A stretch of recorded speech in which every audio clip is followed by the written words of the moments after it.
Good afternoon, respected judges and fellow debaters. My name is Raiyan Bya, and we, the opposition, disagree that governments should provide significant financial incentives for urban citizens to move to rural areas. First of all, I would like to point out that the arguments and conclusion given by the government have been completely mistaken. First of all, despite your assertion of living in metropolitan areas has declined, you went on later on to declare that rural areas are way more underdeveloped than metropolitan cities. Okay, so if the primary issue is that rural areas are underdeveloped, then why are you trying and convincing people to relocate to an area that is less developed than a city, and hope that one day the quality of life and infrastructure will improve? It confuses me on the way how you think. And to add, you also said that people that you are going to throw to these underdeveloped rural areas are competent people that are overcompeted by other people in metropolitan areas, metropolitan cities.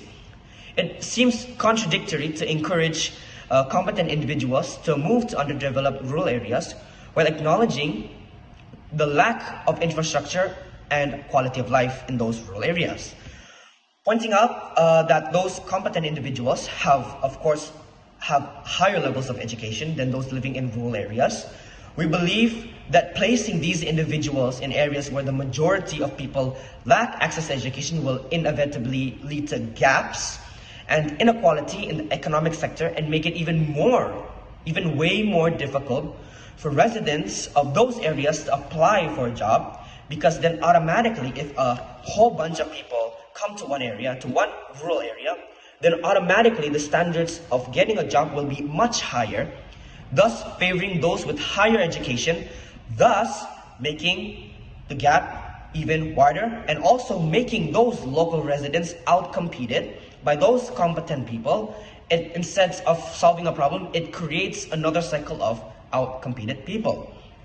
This influx of highly educated individuals may also result in a net brain gain effect, where talented locals are pushed out of the job market due to increased competition by migrants from urban areas. This will ultimately, could further exacerbate economic disparities and hinder the overall development of rural areas. You also pointed out that if a bunch of people go from one area to another, it's more likely that big companies would move in because those companies go where the consumers go. And which of course the opportunity in these rural areas will ultimately increase. This is a completely mistaken point of view, because first of all, this completely means that you are wanting these big companies to improve the quality of life in these underdeveloped rural areas. And of course, consumer demand is extremely important in building a business, but these whether big or small businesses, will also consider other factors such as, guess what? Infrastructure, access to resources. In other terms, this isn't and shouldn't be a guarantee of economic development or improvement in job opportunities for these rural areas.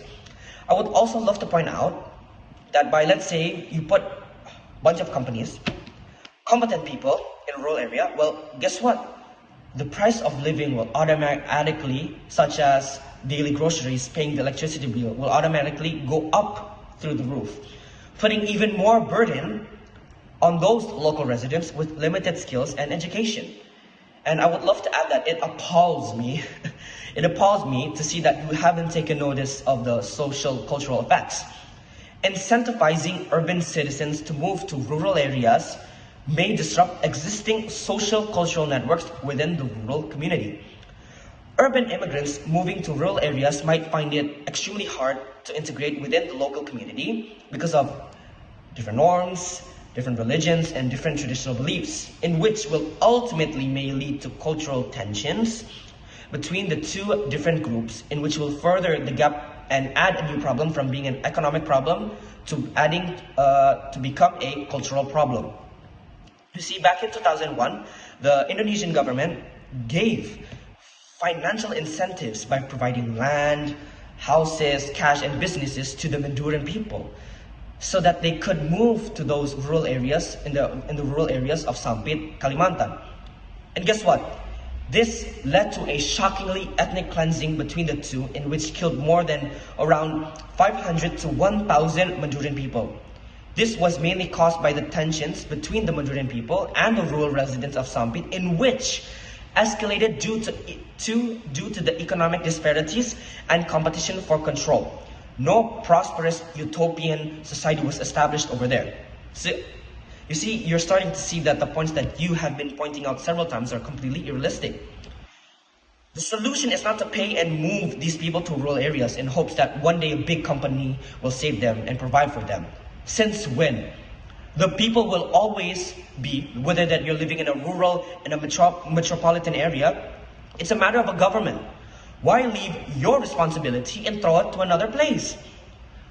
The real solution lies in investing in education and infrastructure in these underdeveloped regions, providing opportunities for growth and development, not move thousands of people and hope one day it'll help improve the economic situation in those underdeveloped rural areas. If you want a solution, you need to improve the quality of life in both rural and metropolitan areas, not to mention the so-called city dream. Most people move to the city not because they want to fulfill this imaginary dream, but rather because of how efficient it is living in a city. Every single piece of infrastructure is there. Access to amenities is easy, transportation networks, and etc.